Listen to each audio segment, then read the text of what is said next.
Bonjour, voici mon premier tutoriel pour GIMP. Dans ce tutoriel, nous allons nous familiariser avec l'interface, euh, qui souvent, dont on reproche souvent la complexité. Bon, il faut savoir que GIMP a été développé sous Linux, et donc le logiciel utilise plusieurs fenêtres pour fonctionner.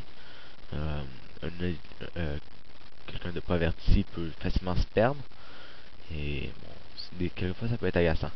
Donc à travers le logiciel, on va apprendre comment mieux gérer l'interface afin que ce soit plus facile dans le fond. Donc bon, voici à quoi devrait ressembler la GIMP la première fois que vous l'ouvrez, sans compter les deux petits onglets ici. Mais bon, je me souviens plus très bien. Donc bon, comme vous voyez, il y a deux fenêtres en premier.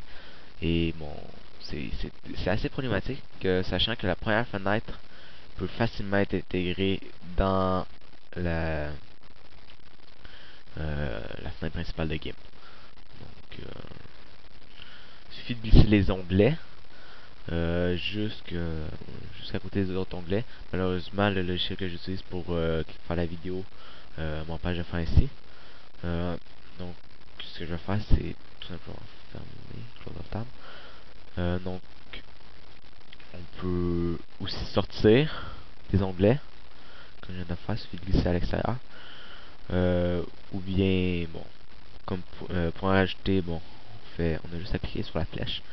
On peut aussi créer une nouvelle section en déplaçant un onglet sur la petite ligne qui se trouve ici. Bon, donc, voici à quoi devrait ressembler GIMP maintenant dès que vous l'ouvrez. Euh, donc, bon, la fenêtre principale a sa barre de menu, ici qui permet d'ouvrir et de créer une nouvelle image. La section des outils, comprenant les couleurs et la même chose pour les dégradés et les onglets, avec un nombre indéfini de sections. Deux, moi habituellement j'en utilise deux, donc bon, c'est à votre choix. Je vais ouvrir, créer une nouvelle image. Bon, quand on crée une nouvelle image, on peut choisir ici la hauteur et la, non, la largeur et la hauteur. Choisir ici euh, non, les unités de mesure. Et ici, on peut choisir des thèmes préétablis. Bon, c'est ça pour la création d'une nouvelle image. Les images ont elles aussi euh, leur barre de menu, fichier qui permet d'ouvrir et créer, édition qui comprend copier-coller, sélection qui comprend toutes les actions possibles lorsque il y a une sélection de tête. Bon, ici on a le menu View qui a bon, quelques fonctionnalités assez intéressantes dont celle-ci. Euh, bon, là, ce qu'on vient de faire, c'est que j'ai exactement la même image. Lorsque je dessine sur celle-ci, bon, tout apparaît. Ça permet d'avoir des meilleures vues des détails et une vue d'ensemble. Bon, ça peut être pratique pour le travail.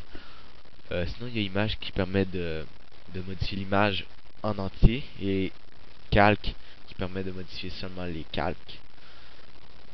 Ici, il y a tous les dialogues que j'utilise vraiment jamais. Et les filtres, qui sont les effets de GIMP. Tous les effets possibles se retrouvent ici. Et dans les scripts FU, qui sont des enchaînements d'actions et de filtres, souvent utilisés par des utilisateurs. C'est des scripts qui sont téléchargeables sur Internet. Euh, donc, c'est à peu près tout pour les images. Ce qu'on va regarder maintenant, c'est l'onglet calque. En même temps, je vais en profiter pour vous montrer comment ouvrir une image. C'est pratiquement comme Windows. Ici, on a un volet d'exploration. Alors, je vais ouvrir cette image de château. Donc, ce qu'on va faire avec ce calque-là, on va premièrement le dupliquer. C'est une action assez très facile à faire. Les calques ont un mode qui est en fait comment dire, c'est un peu une, une option de superposition. Par exemple, si je fais multiplier, bon, multiplier, bon, selon des, quoi, le programme, ce qu'il fait, c'est qu'il fait différents effets. Ici, on a l'opacité. Ça permet de gérer la transparence, de rendre plus transparent et tout. C'est aussi possible de gérer la transparence sur les effets, pour que les effets soient plus forts ou moins forts. On peut aussi gérer la transparence. Ça, cette petite case-là est assez pratique. Mais ça peut être, quelquefois, ça peut être vraiment agaçant.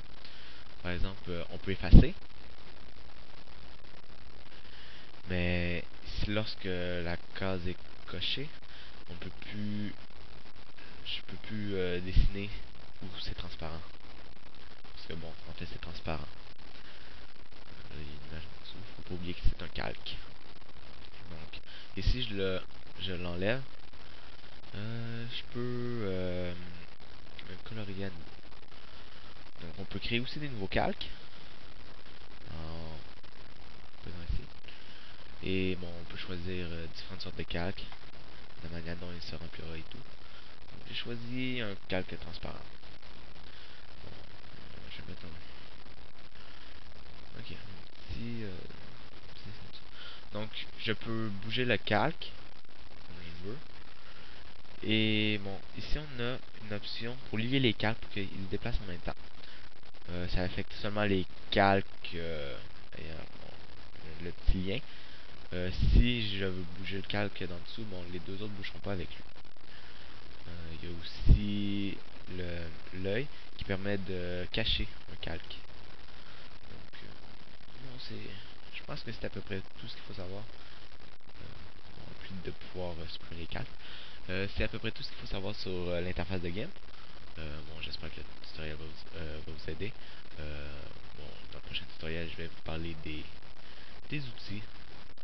Donc, tout ce qui est utile dans l'onglet outils. Donc, à la prochaine.